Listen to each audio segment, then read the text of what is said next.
Hello, y'all. Today we're going to learn about nonlinear data and nonlinear regression equations. Um, Look at these four types of scatter plots and think of what type of regression equation would fit each. So clearly this first one would be best approximated by you guessed it, a line, because it looks linear. The second one looks like a concave down parabola. So a quadratic equation would best fit this one. This, don't know if you remember, this looks like a square root function. So a square root would fit that one the best. And this last one looks like an exponential function. So the shape of the scatter plot will tell you what type of equation would fit best, but generally you'll be told which type of equation to use.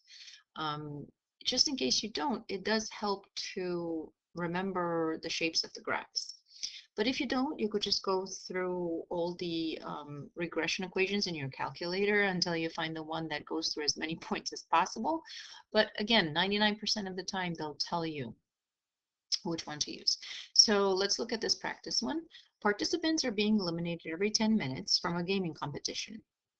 The data is shown in the chart at the right with a calculator scatter plot below the chart, but I didn't put it in yet. Examine the scatter plot. Which type of regression model will be the best fit for this data? I didn't put the scatter plot there because I want you to figure it out. So put the data on your calculator and look at the scatter plot. And tell me if you think, based on the scatter plot, if it'll be a linear regression, exponential regression, or a quadratic regression. So once you do that, you could stop the video and do it, and then check your answer. So your scatter plot should look like this. Come on. There we go. And once you notice this, I mean, of course you can, it looks curvy, so you know it's not a linear regression, but you could technically use the linear regression, but we're looking for the best possible regression, which means we're looking for the one that passes through as many points or as close to many points as possible. So this looks quadratic. I'm sorry, exponential, excuse me. Let me see if I have the numbers in here.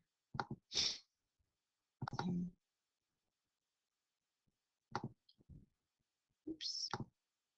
No, I do not. Okay, so that's all there was to this. So the answer here is exponential.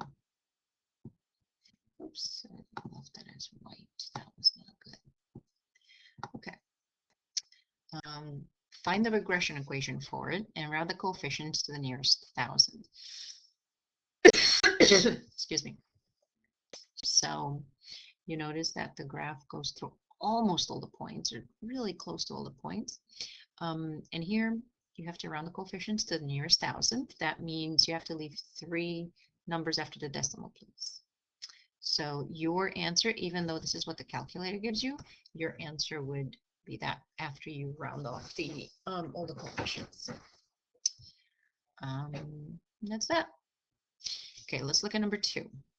2 data sets are being compared.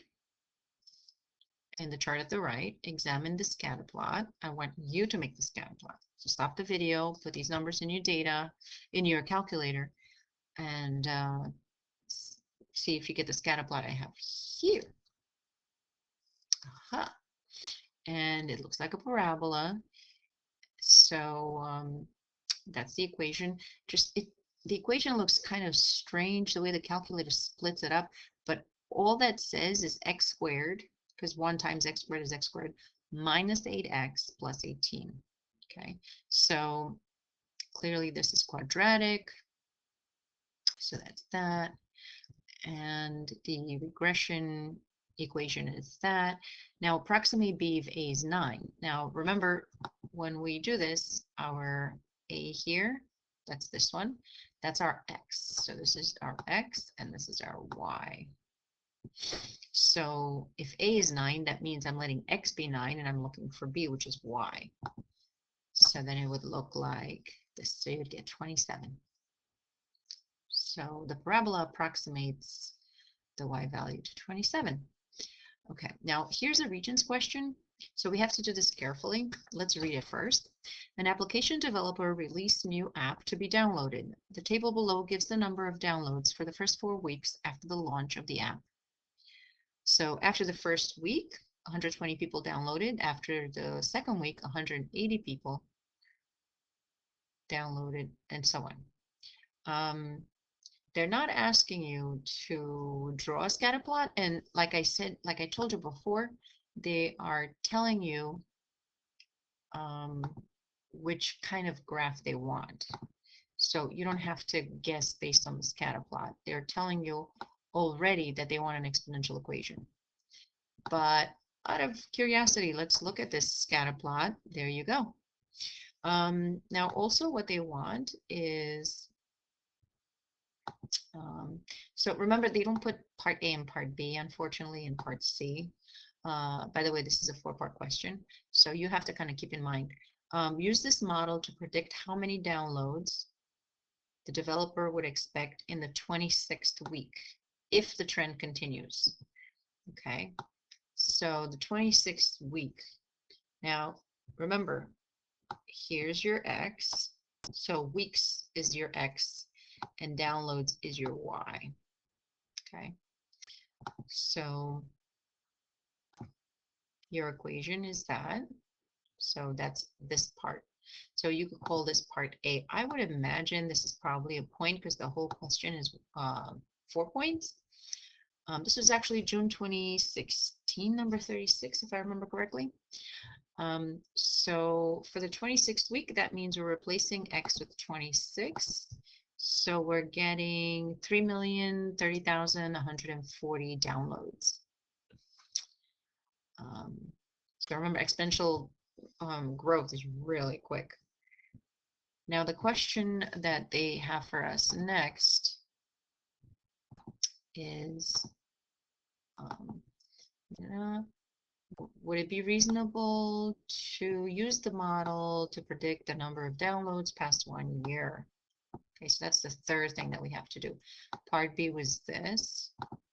Okay, so the data only describes what happens in the first 4 weeks. And so if I'm looking at this after a whole year, which would be 52 weeks, that would be too far away from the actual data. So we don't know what's going to happen. They're not saying the trend is continuing. So 52 weeks is going to be too far from the data that's collected. So you can approximate your data if it's within a reasonable number, reasonable distance from the one that you've collected. So I can't base what's going to happen in a year just on the 4 weeks. And as you well know, things level off after a while. So it can't keep growing at this rate. And that's it. So have a good night.